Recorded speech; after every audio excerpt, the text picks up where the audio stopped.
Hey everybody, Chris Shearn and Jack Curry with your daily dose of the Diamond Daily. Wow, that was awful. Anyway, Jack, let's talk about the Yankees and the Rays today. The big question, one of the big questions, if not the big question this spring training is who's going to be that number 5 starter? We saw both Phil Hughes, Joba Chamberlain. What are your thoughts? Well, you know what, Chris? We're going to be dissecting and slicing and dicing these guys all through the spring, and I'm sure people may get tired of hearing it, but if today we're putting up a scoreboard, I guess Phil Hughes has a slight lead, but let's not get crazy about it. I mean, it was the first time out. Joba, of course, was coming off the flu symptoms. He really didn't seem like he had command of his fastball. I mean, he starts out the appearance by walking the number 9 batter. I mean, you could tell a little leaguer that that's not the way you want to start.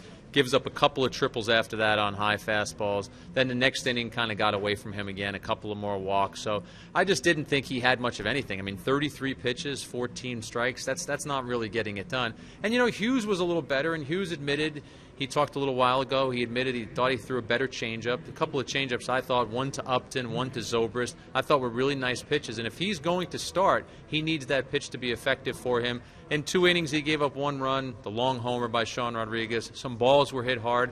I guess to start out, was it great news for the Yankees? No, but I don't think anyone's weeping. It's a long spring. I think both of these guys are quality pitchers, and they just need one of them to assert himself and grab that role. Absolutely, and you know, it's just the first time that they're pitching, so it's very early in spring training. You talked to Brian Cashman earlier today. What are some of the thoughts he had? Cashman was very blunt about what he expected from both of these guys. He said with Hughes, he talked about that changeup. He said we really need him to have that pitch. That's a pitch he needs to get batters out. And again, Phil said he thought he threw about 8 or 9 changeups among the 30-something pitches that he threw, and he liked the way the pitch moved for him. With Joba, it was funny. Cashman said fastball command, and how well does he know his personnel? Because that, to me, was the thing that Joba had some trouble with. And it's the difference sometimes between that Joba we see as a starter and that Joba we see in the bullpen. It's that age-old argument. And, again, it's the first time out.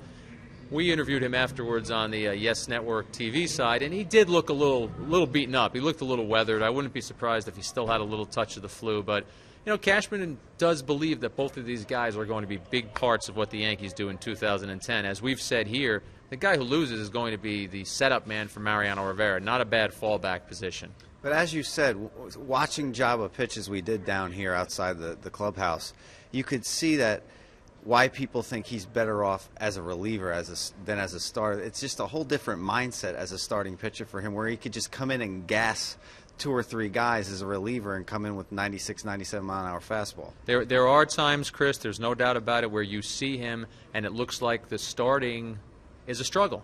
Whereas you see him come out of that bullpen, sometimes it looks like he comes out like he has fire shooting out of his nose.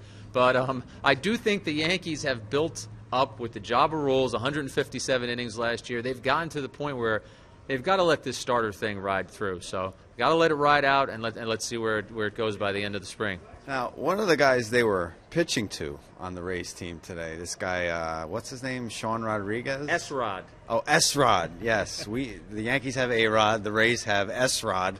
I think they have to come up with something better than that. But he was 6 for 7 coming in today, wasn't he? Yeah, I think after today, you throw today's stats in there, and I think that makes him 6 for 7 for the spring.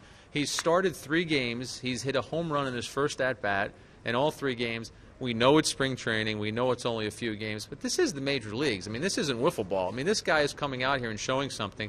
He's a guy they got in the Kazmir trade. He looks like a really good young player who's finally coming into his own. He was drafted by the Angels 3rd round, started his professional career as an 18-year-old. Now he's 24, and I think he's got a big role on this team. What the Rays are going to do, Chris, is whoever impresses Joe Maddon more from among Matt Joyce and Sean Rodriguez will make the team, and then Zobrist will either be their second baseman or their right fielder. So it's funny that Zobrist, one of the best players on the team, is kind of hanging back, waiting to see what position he's going to play based on where the other 2 players go. Right now, I guess Rodriguez has the early lead. I should hope so. And I don't know if you know this, Jack, but I was a big wiffle ball star. I'm going to take you on someday. Let's get that. Let's get that on tape. Well, your shoulder has to get better first. I can still pitch. Okay, it's me against Jack in wiffle ball, and we'll put it on YesNetwork.com. How about that? I think that'd be a good Diamond Daily. I'm ready to go, but I got a lot of Wakefield action, a lot of knuckleball action. I can't hit the knuckleball. He's going to have my number. For Jack Curry, I'm Chris Shearn. This has been another Diamond Daily. We'll see you next time.